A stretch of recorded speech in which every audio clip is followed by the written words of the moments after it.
see.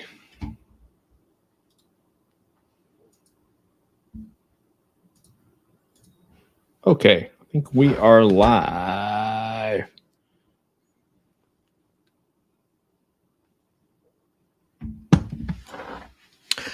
All right, so today we got a subto deal. I want to quickly talk to you all about how to quickly rule out a deal, because that's really important, right? We got to figure out how to quickly figure out what deals are not deals, so we don't spend any more time analyzing the deal. So this is 7519 Kennisco Drive, Port Richey. So if you get enough practice and consistency and you want to quickly realize, hey, how do I figure out if this is a deal or not? Okay, well, here's one thing I want to suggest. First thing I would do is let's look up the county. If you just Google the address and find out the county, you figure out, I usually just use Redfin, get a condition of the property, and realize this is in Pasco County. So the two things we want to look at really quick is, one, what is the fair market rent? Now, if you were to Google HUD FMR, look up FY 2024 FMRs, go to Florida, go to Pasco County, you're going to see by zip code, by bedroom count, 34668. So let's do that. 34668.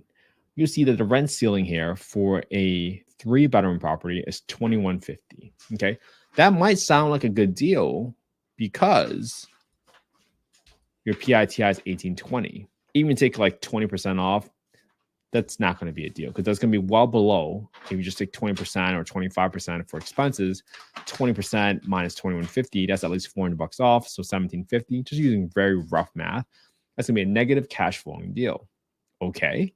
The next thing I want to do is, well, if you want to dive a little bit deeper, you can go to affordablehousing.com, go to the owner section, go to the market rent estimator, plug in the address, plug in the bedroom count, and then it will show you right here what the average rent is for a 3-bedroom property within 25 units within a 0.58 mile radius of this property. That leads to roughly around 3 bedrooms. So that tells me at $17.77, because it's already lower than my PITI or $18.20, that's also not a deal.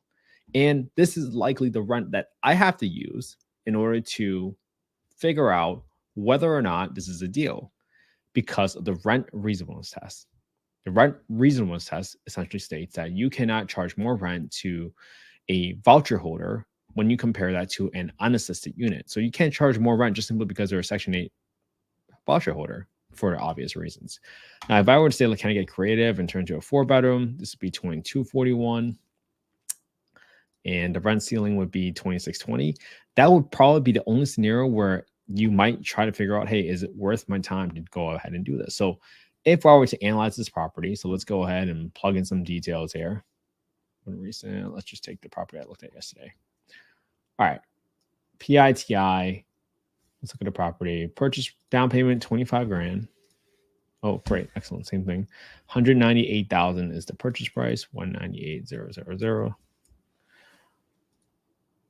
Down payment, pictures, Google. So they don't even give me what the balance is on the property for the PITI. So I'm going to ignore this number right here, and I'm just going to take the 1820 PITI number equals 1820 minus the sub-2 loan minus the sub-2 loan interest.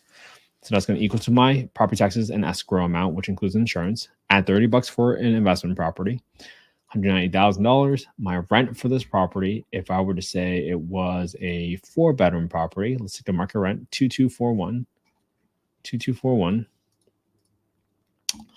And then I would put in, let's see, for my rehab, the property square footage is 1310. So it looks like I have to renovate at least and do a little bit of painting on the place. 1310. I think there was carpet in about half the bedrooms. Equals 1310 divided by 2, $8 a square foot. A little bit of money for landscaping, a little bit of money for the roof, just in case. It gives me a good amount of rehab. Now I got to figure out how to add an additional bedroom, which might result from this garage here that I'm seeing on this property. So I'm going to add in another, let's say, $10,000. No, 15. Let's do 15 grand just to convert the garage. In order to do that, That results in a 29 grand rehab. Assume I'm turning this into from a 3-bed to a 4-bed. 10% for maintenance, 10% for property management. I'll put this at 5% because this was a decent to high crime area. If I look at tophap.com, go to the neighborhood section, check out the crime score is 134, a little bit higher than I would like, to be honest with you. Not my cup of tea personally, but again, this is not investment advice, not soliciting any investments at all. Just doing the work together and sharing with you how I think out loud. All right, 10% war chest, 10% from property management, 5% for vacancy. This results in a whopping negative $170 cash flow. And that's assuming we turn this into a 4-bedroom, right? So for me, this is not a deal because it's a negative cash flowing deal, even when we turn it into a 4-bedroom. And that is one, how we quickly ruled out on a 3-bedroom basis that it wasn't a deal as soon as I saw the PITI of 1820. And I compared that to the rent ceiling of 2150 because I always know there's expenses. And I definitely knew it was not a deal when I saw that the market rent for a 3-bedroom was $1777.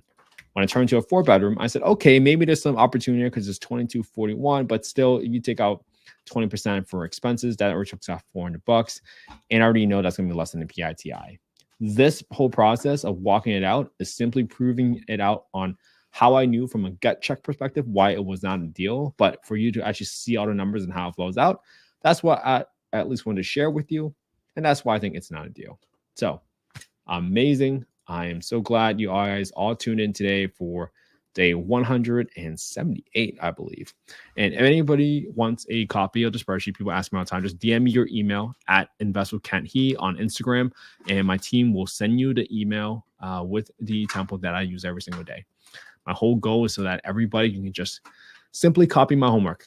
Just use the same property I analyzed today, using the same spreadsheet, listen to what I said, and either find one section to explain better, find one section to go in greater detail on, because I know I went through it pretty fast today, but I want to show you how fast it is and how little time it takes to simply rule out a deal. And when you do this on a daily basis, that consistency will just compound over time, and you will quickly realize how you can realize or figure out whether something is a deal. So you don't spend all your time analyzing deals that are not deals, so that you don't burn out. All right. Have an amazing time. Have an amazing Tuesday, everybody. I hope you can all spend some quality time with your family and friends today because that's what it's all about. All right. Have an amazing day, everybody. Talk to you tomorrow.